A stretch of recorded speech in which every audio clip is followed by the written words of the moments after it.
These are the most important things that I've learned over the past half decade. This summer for me marks 5 years of training players, and I started because I knew that I could help players get better. Funny enough, the biggest thing that I've learned over the past 5 years is that I really didn't know that much. Many of the things that I did as a player that I thought were helping me get better were actually working against me. And I recognized so many mistakes that I made. And going with that, there were so many things that I overlooked as a player that would have helped me get so much better that I didn't learn until I started training players. And in this time, I've been able to work with thousands of players, many of them in person and many of them online. And I've been able to help these players make progress towards their goals. I've also gotten a chance to be around and learn from some of the best minds in player development as well. Right now, I'm going to go through a few things that will completely change the game for you if your goal is to become the best player possible. My goal with this video is to accelerate your progress forward by years by sharing the most important things that I've learned over the past half decade. Let's get into it. Now, this first thing is one of the most important lessons that I've learned as a trainer that I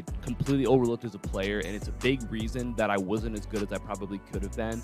And it comes back to the general practitioner versus the specialist analogy. So think of it this way.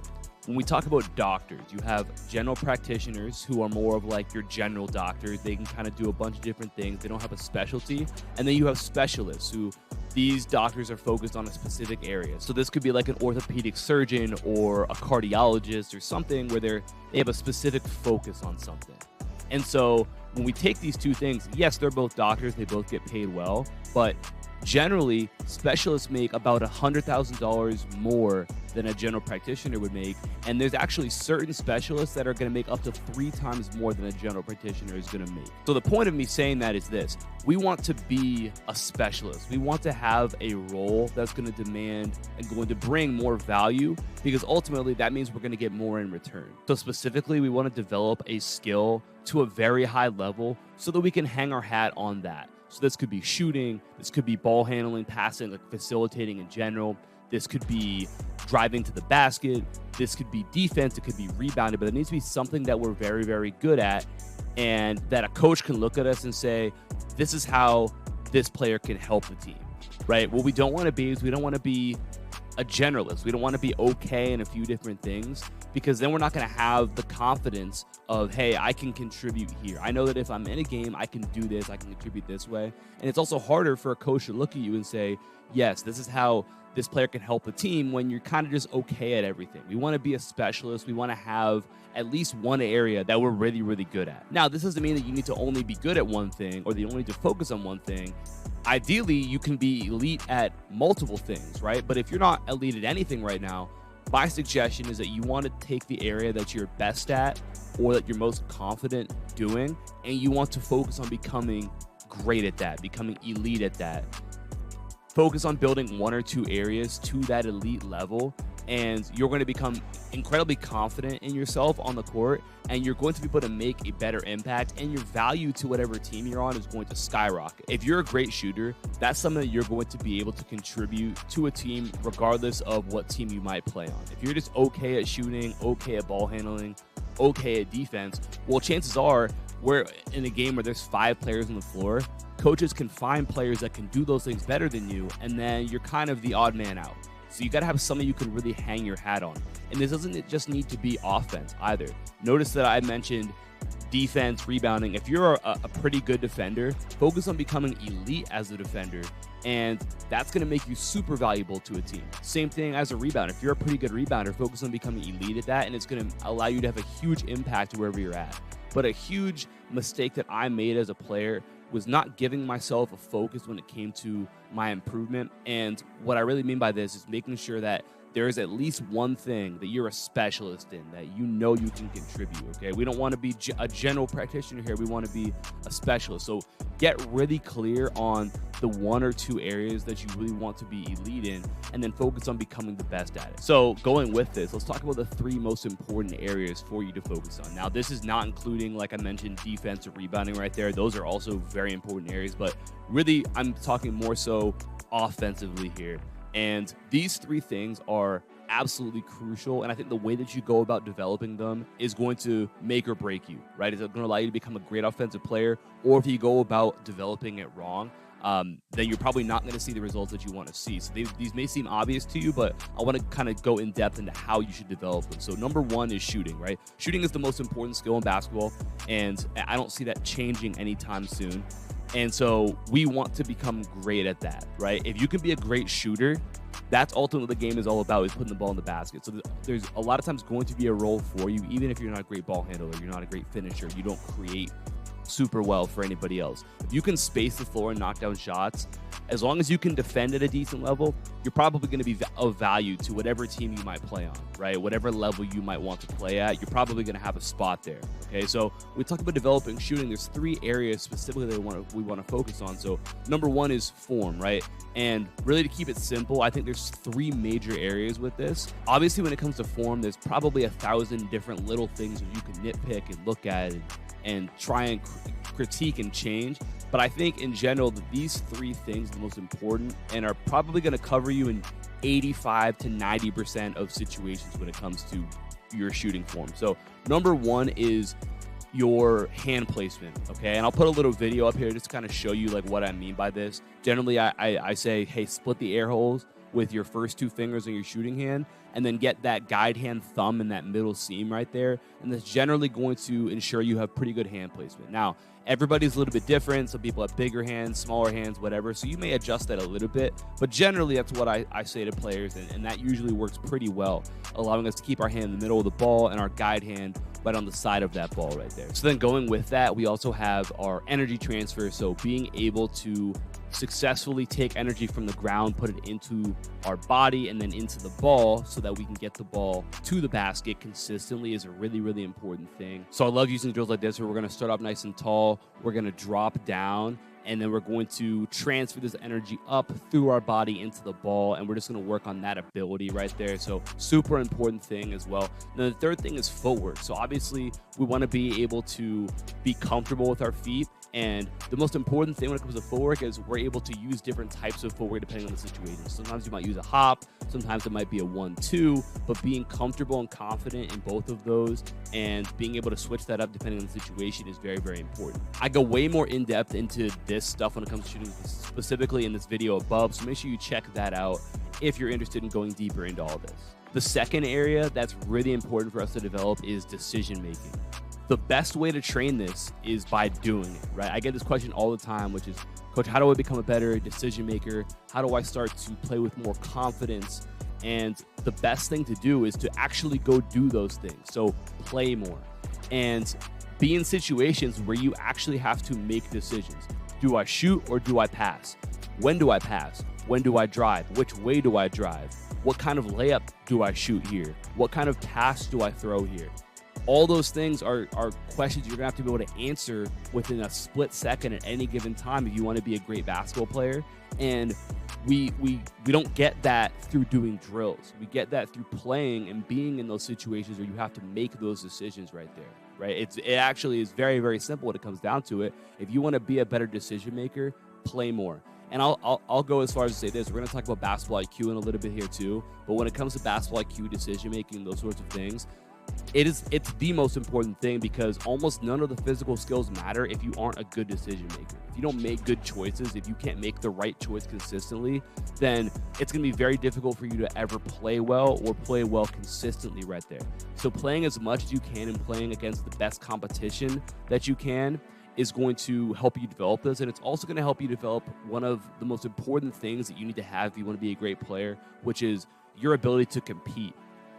Competing, sustaining a high level of competitiveness, consistently bringing that level of competitiveness, and being able to always play hard and always be locked in are really, really difficult things to have. But if you have them, you're going to be a step ahead of everybody else. So by playing and really developing this ability to compete and to play hard and to always be locked in and always be able to bring it, that's going to set you apart in general. And then you have that being a good decision maker and having a good understanding of the game.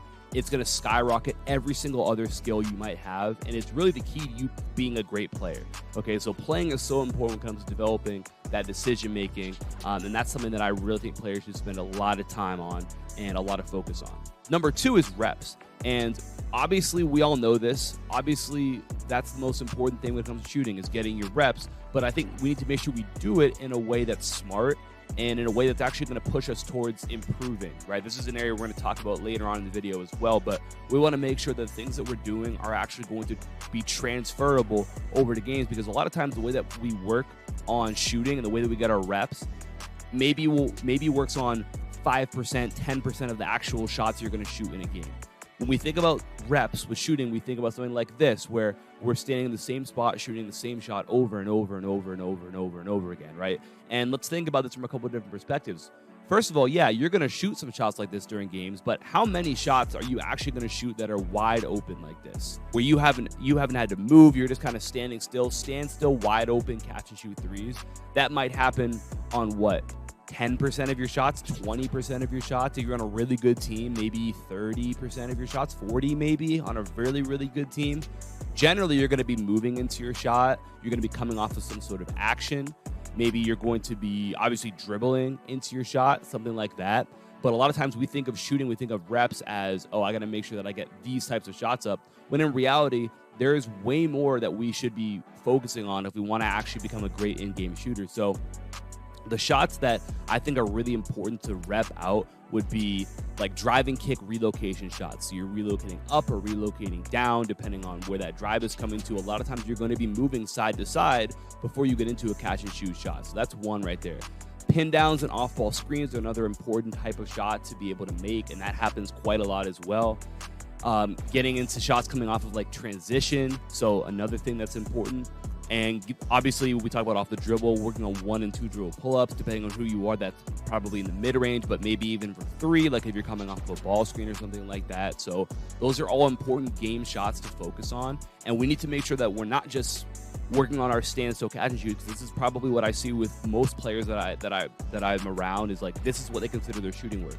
It's just repping the same shot over and over and over again, even though there's probably another 80% of the game that they're not really training, because they're not working on the shot they're actually going to be asked to shoot and make in games right there. Okay, so we want to make sure that our reps are game reps, game shots, because that's ultimately what's going to translate to us being successful. And the third thing when it comes to shooting that's really important is challenge. Okay, and we're going to go really in depth in this in a second, because I think this is the most important thing that I've learned in the last 5 years as a trainer, is the importance of challenge.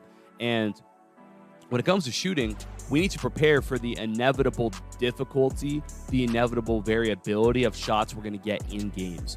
Meaning, we have to prepare for imperfect passes, because that happens quite a lot. If every pass that you get in practice or in your workouts is a good one, well, you're not going to be prepared in games when probably 50% of the passes you're going to get on a catch and shoot shot are not going to be perfectly where you want it. They're going to be a little high, a little low, a little left, a little right. So being able to work on those things is really important. Being able to work on catching the ball like not 100% clean. So sometimes, your hands aren't exactly where you want them to be. And we've got to be able to make those shots. Rush shots. This could be like a shot where you have a closeout coming. You have to get your shot off a little quicker than you might normally, right? Are you able to do that? Shots where we aren't perfectly on balance, right? Where you're having to run into a shot or backpedal into a shot or move side to side into a shot, and you're a little rushed. Maybe you're not perfectly on balance and able to make those, because these types of things happen all the time in games. So finding ways to add in these challenges to your shooting is important. So we'll use drills like bad pass shooting, where we'll purposely throw bad passes and have to make shots off that. Bad footwork shooting, where we're purposely going to have our footwork be not normal, not perfect, and that'll help us to train for that.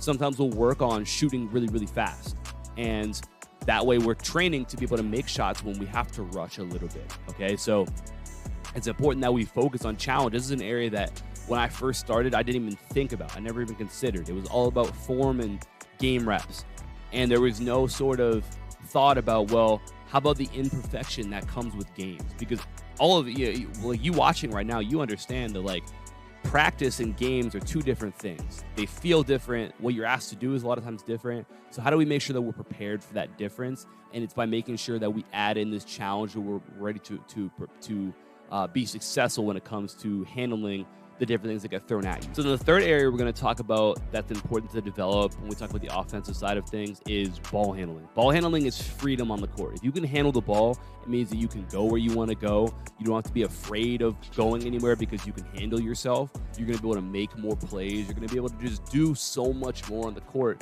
because you have the freedom of going wherever you want to go, whenever you want to go there. So it's important that we develop this, right? There's a few aspects of ball handling that are really important to develop. Number one is ball control. This is probably the most obvious thing, is your ability to actually control the basketball. But I think sometimes it's not always focused on the right way. We want to be able to obviously control the basketball. This is where we talk about being able to like manipulate the ball and put it where we want to put it. But also like when we're at our top speed, when we're moving fast, can we keep the ball up with our body? This is a skill that I think is undertrained, and it's something that I focus on a ton with my players. We'll work out of like crawl starts where we're just trying to go really, really fast, and we're almost trying to sprint and keep the ball up with us while we do different sorts of moves. And the goal is to be able to go as fast as we can go and not have the ball slow us down. Be able to keep the ball, control the ball as we're going super fast. This is how we really develop true ball control that, again, kind of like what we talked about with shooting, will actually translate to game success and being able to handle the ball in game. Because a lot of times where what holds players back is they can't go where they want to go in a game because it's going to require them to go fast, and they can't control the ball when they go fast. So we want to target that in our training, and that alone is going to make us way better with the ball, way more confident, and way more free to be able to do what we want to do on the court right there. The second thing that's important is your ability to control your feet. So different starts, different stops, being able to be really precise with our feet and purposeful with our feet is an important thing to be able to develop as well. Being able to play at different speeds and moving well is important too. So being able to play slow when we need to, being able to play relaxed to help our defender relax, and then being able to play fast as well and being able to play low is really important. Again, when we need to hit that top speed and get where we want to get to, it's important to be able to make that shift right there. And then the last thing is the ability to be creative and adaptable. So a big part of ball handling is the fact that you're playing against a defender. You're reacting a lot of times to what the defense is doing. So you need to be able to, in a split seconds, cross the ball over because a reach comes, or hey, a blitz comes on a ball screen. Are you able to quickly split that and get the ball low? Are you able to quickly reject the screen with a behind the back or a spin move, whatever? Being able to be quick and adaptable and creative with how you handle the ball is important. So I love developing this through different sorts of freestyles, and kind of going back to our last point, playing like one-on-one where we're handling the basketball is also great to develop this ability as well. So those things are important. I have another video kind of similar to the shooting one that I talked about where I went really in depth into this stuff, so I'll link that above as well if you're interested too. Now I want to focus on what I think is probably the most important thing that I've learned over the past 5 years when it comes to improving in any of these areas, just in general as a player. Once we've identified what we're trying to get better at, we need to make sure that we put ourselves into learning mode and get ourselves out of performance mode. So here's the thing, what you have to understand. Whatever you are right now as a player, like that's what you are. So the analogy I like to use is like a fish tank, right? So let's picture your overall ability as like the size of a fish tank, okay? And let's say, you might have a really small fish tank, and so you can only fit like a goldfish in there. Now that goldfish represents your possible performance level, okay? So we got a small tank. It means that gold, like all you can really do is like have like an okay performance. But let's say that you want a way bigger fish, like you want to get like a shark. Now obviously you can't fit that shark in your little goldfish, fish tank right there. So you're going to have to find a way to get a bigger fish tank so you can put that shark in there, right? And that shark is like, if you want to be like a 20 points per game scorer, you want to have these insane performances. Well, if you want to do that, you got to get a bigger fish tank, meaning your capacity to perform has got to get way, way bigger, right? We've got to expand who we are so that we can fit the ability to have those better performances right there. We need to expand. Expand is the word that we can use right here. We need to find a way to put ourselves at the edge of our comfort zone, the edge of our ability, so that we slowly force ourselves to expand what we're capable of doing. Now, we can't do this if we aren't pushing to look to expand right there. If we're just comfortable and we're not challenging ourselves, there's that word again that I mentioned earlier. We're not challenging ourselves. We're not going to expand. We're never going to have that bigger fish tank. And therefore, you're never going to be able to be that shark. You're never going to be able to have those massive performances because you don't have a big enough fish tank for it because you've never tried to expand. Now, the thing is, most players do the opposite of this. They focus so much on looking good and not making mistakes, and they're not willing to push themselves or look bad when they're training, and therefore they never can expand what they're actually capable of doing, right? So now the question is, how can I get a bigger fish tank? How can I expand my abilities here? And the important concept for you to understand is a concept called the Goldilocks principle. Now, it's the story of Goldilocks. I mentioned this a lot, so if you've watched a lot of my videos, you probably heard me talk about this, but I think it's a really important thing to understand. The story of Goldilocks, she goes into a house and she sits at the table. The first chair she tries is too tall, and the next one is too short, and the next one is just right. And then she goes over and sees that there's some soup, and the first bowl she tries is too hot, and then the second bowl is too cold, and then the third one is just right. Then she goes upstairs and wants to take a nap. The first bed she lays in is too firm, then the next bed that she lays in is too soft, and the third one is just right. So we want to be in that Goldilocks zone. We want to be where it's not too difficult, but it's not too easy. We want to be in a space where it's just enough on we talk about level of challenge here. So we can view everything we do in a workout on like a scale of 1 to 10. 1 is like really, really easy. So think about like your typical like form shooting. That's like a 1. Very, very easy. You could think about, you know, something like shooting full court shots is like a 10, right? That's a difficult thing to do, is to make a full court shot, right? So we have like super easy to super difficult.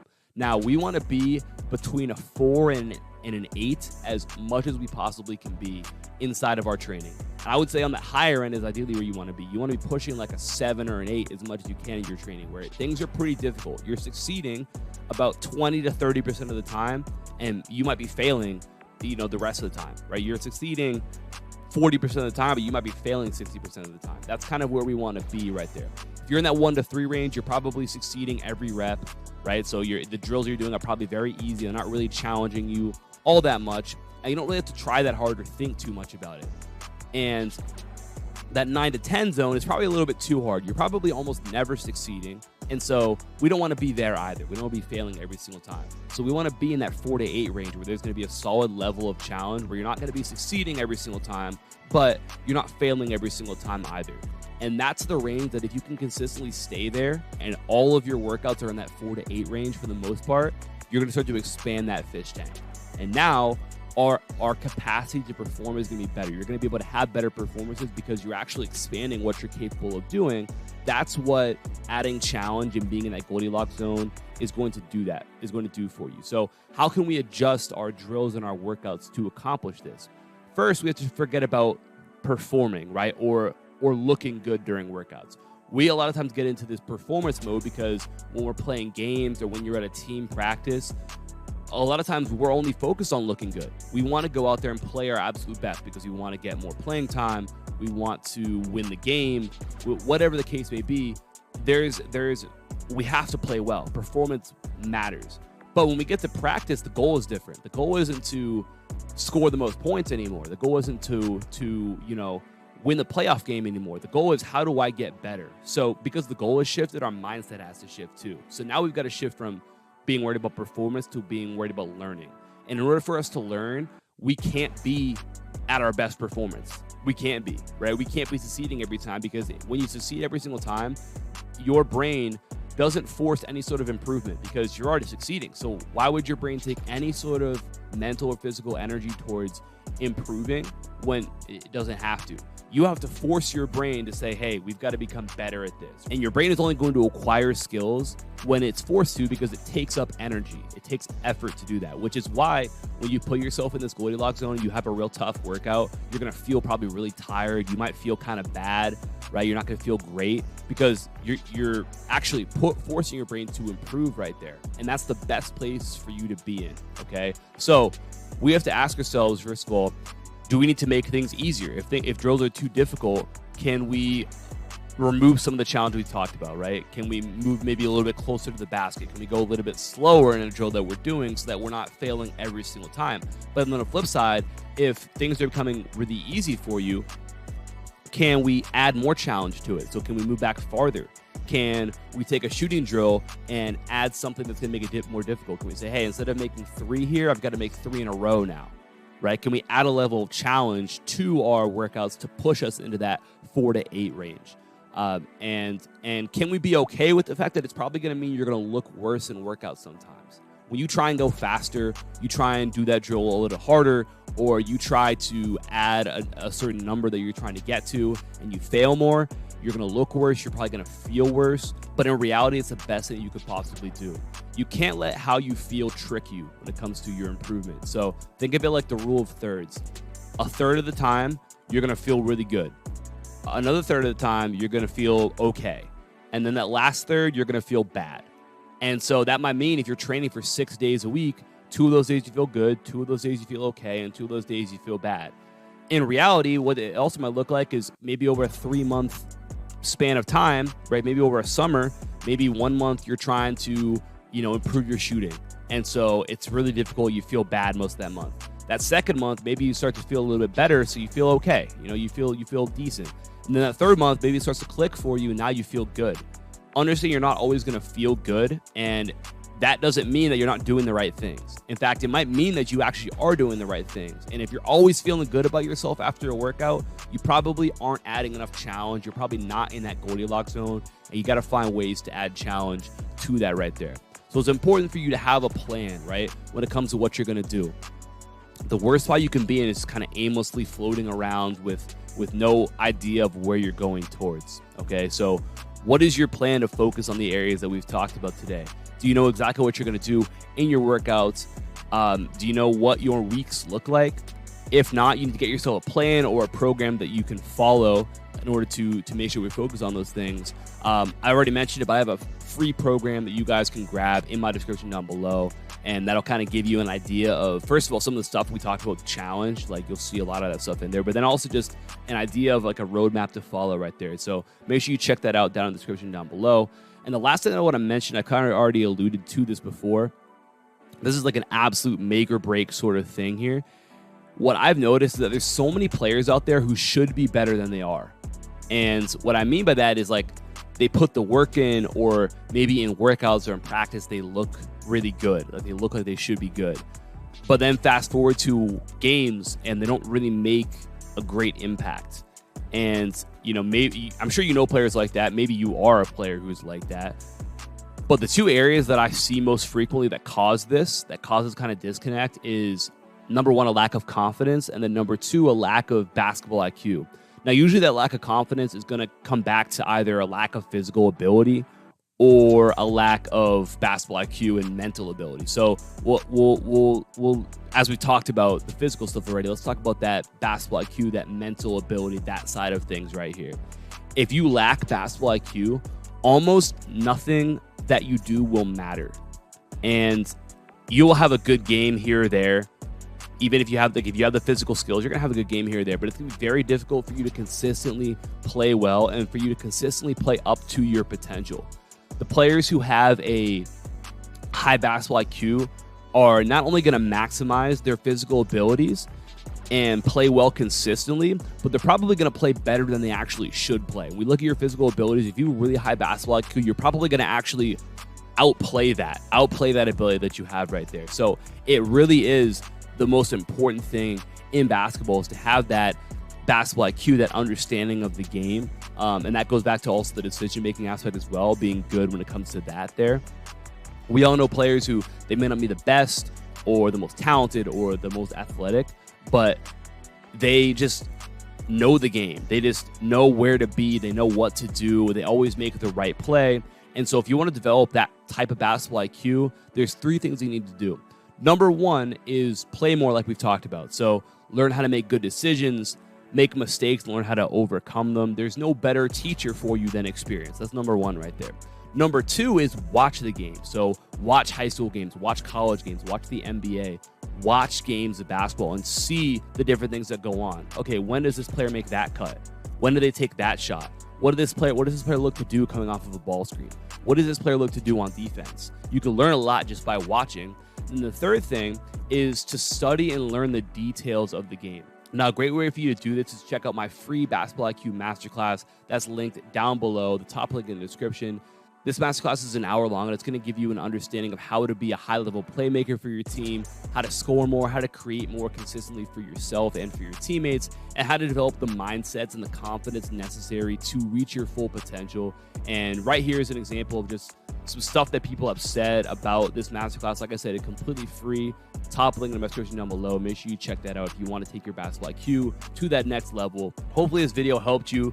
Just, again, a culmination of a lot of things that I've learned, and hopefully it can help you to progress a lot faster than you would on your own right there. That's the goal with all of this stuff. So I appreciate you for watching. Talk soon. Peace.